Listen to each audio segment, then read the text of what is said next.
Hi and welcome back to my channel. If you're new here, my name is Andy and this is 54 and Wanting More, which is all about me stepping up into an exciting chapter of my life. And I'm not slowing down. In my 50s, I'm stepping on the gas. This is the channel for women like me that believe that there are more things out there, more freedom, more adventure, more you. I'll be sharing my journey through travel, wellness and mindset shifts, just to show you how I'm trying to manage this next exciting stage in my life. Okay, so this episode 3, yes, I've made it, week 3, is all about rediscovering passion at any age. And I talk about this from experience because I've rediscovered a couple of passions in my history, and that's one of the reasons where I am today. But before we go into all of that, I would like to give you a little example. Did you know Vera Wang, who's absolutely famous for her fabulous wedding dresses and designer gear, she was a professional figure skater. I know. And after that, she was a editor at Vogue for 17 years. At the age of 40, she got married and she couldn't find the wedding dress that she wanted. She couldn't find what she was looking for. So she decided to design her own and make her own wedding dress. And then she discovered that she enjoyed it so much that that was the direction she was going to go, and became a fashion designer. And I'm sure you've all heard about Samuel L. Jackson. He didn't start his fantastic career till his 40s either. He was suffering from addiction issues and drug-related problems, but he was a bit actor. And what happened, basically, he went into rehab in his 40s, and when he came out, he really focused on the acting. And he got a small part first, and then his second part that he got was in Pulp Fiction, and the rest is history. So really looking back to your old passions and reigniting them is something that you can do. I did this back in 2001 when I lost my very close friend to skin cancer. And I looked at the way my life was going, and it wasn't bad. I was working hard, and I had a good salary. I had a great environment around me, but it was just work. And it wasn't a passion. So I sat down at the time and wrote a list of everything that I enjoyed, and it was listening to music, reading magazines. Don't do that anymore. Fitness,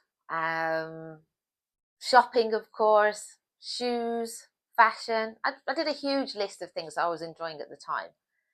And I remember it was the end of August, because my birthday's at the very end of August. And the local newspaper came out with a list from the local college with all the extracurricular courses that you could do.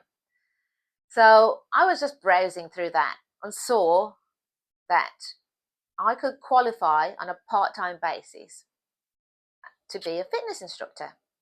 Now, bearing in mind that my job at the time was 12 hours a day, 5-6 days a week, and I just thought, this is going to take me a couple of years.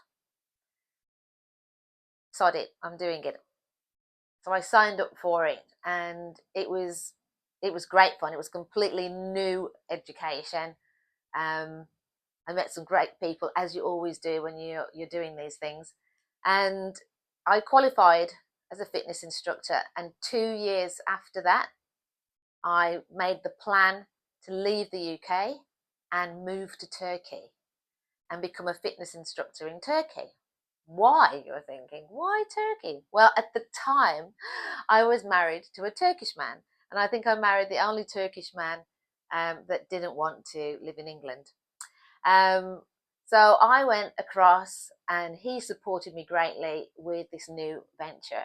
And I was a freelance fitness instructor, just hired out a hall in a hotel, and there were so many expats that came that are still my friends to this day, that came and joined my classes there in Alanya in Turkey. It was fantastic, and that was a good 10 years of my life that I was doing that, and that led to me opening a franchise called Curves, which was for women only.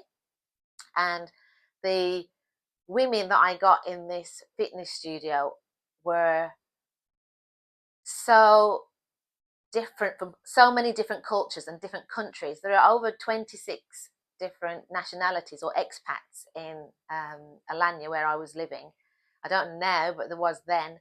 And we all mixed together. We all did our workouts together, and it was great, sort of, working out next to a Turkish lady, a Danish lady, a Polish lady, everybody. We were just all there having fun. So, I mean, I'm so glad that I did that, that I reflected back and I thought, what is it that I enjoy doing? I need to refocus and do something that means that every day when I wake up, I'm going to be looking forward to today as opposed to not. If you like this video, give me a thumbs up. It helps more than you know. And here we are. I'm a travel agent all of a sudden. So being a travel agent, that has its own little story within itself. I ran off to sea because at this time in 2012, I was divorced in my 40s, and it was like a whole cliche. I was still being a fitness instructor, still loving it, but my circumstances had completely changed. I lost my gym. So it was, yeah, something had to change. And walking up to the castle one morning, very bright and early in the morning. We used to do it 6:30 in the morning, me and a very close friend. I'll give you a shout out, Lena. We were coming back down the castle, and there was a Chewy ship coming in. And she said to me, "You know what? I think you need to get out of this place for a while and, maybe have some different surroundings and take a focus. Why don't you see if you can do fitness on a ship?" I said, "Oh, cool, I don't know. Okay." I also had another friend, shout out to Bilge, who had worked at the sea as a croupier. And talking to these people, talking to my friends, they gave me the encouragement and the support. I went off, found out about it. I got an interview within 2 weeks, which was really quick. And I got the job. And within 3 or 4 months later, I was off to sea. And there started a whole new chapter of my life again. And I travelled the world. I mean, it was fantastic. Fast forward to COVID. I'm going to cut a long story short. Everything stopped. And then I went into property because I'd always liked property, always been involved. Who doesn't like, looking into other people's houses and, looking at all the ways that you can profit from it, all the different businesses. So I got into that for a little while, but it wasn't a passion.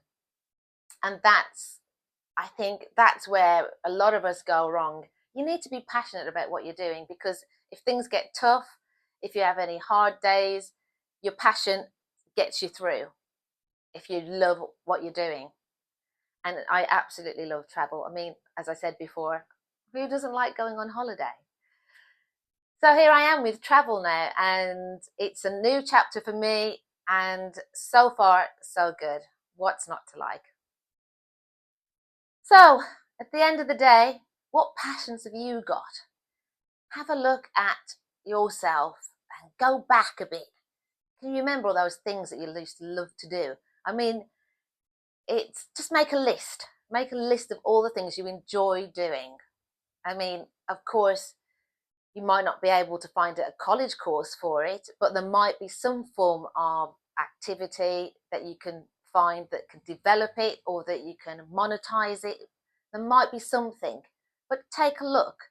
If you're in a situation now that you feel that you really want to have another direction, you've got to take the blinkers off and start looking. and you'll find it. Maybe not today, maybe not tomorrow, but you will. Just keep looking until you get to that point where you're satisfied within yourself that this is my new focus and my new direction to go. And then just go for it. Take tiny steps and make a mess while you're doing it. It doesn't matter. You saw my first video.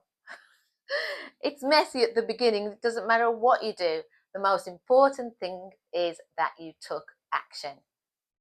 And once you've taken action, it's just a tiny step to the next action and the next action. And that all will build on. My 3 keywords that have been my 3 keywords for the last few years, I actually got it from my yoga teacher, is that we have to be persistent, consistent, and patient. I'm not known as being the most patient person ever, but I can tell you now my patience has completely developed over these last 4 or 5 years. I'm consistent and I'm sure as hell persistent. These stories reminds us that it's never too late, and it doesn't matter whether you're 40, 50 or beyond, have the courage to start something new and just go for it. If you got any value out of this video, I would love it if you would like, subscribe or share it. It would really help my growth for my new channel, and thank you very much for taking the time to be here. So if you're feeling the call to make a change, let these stories be a reminder and find the courage to do it. Vera Wang did, Samuel L. Jackson did, I did, anybody can. Your next chapter could be the most powerful yet. And I'll see you next week.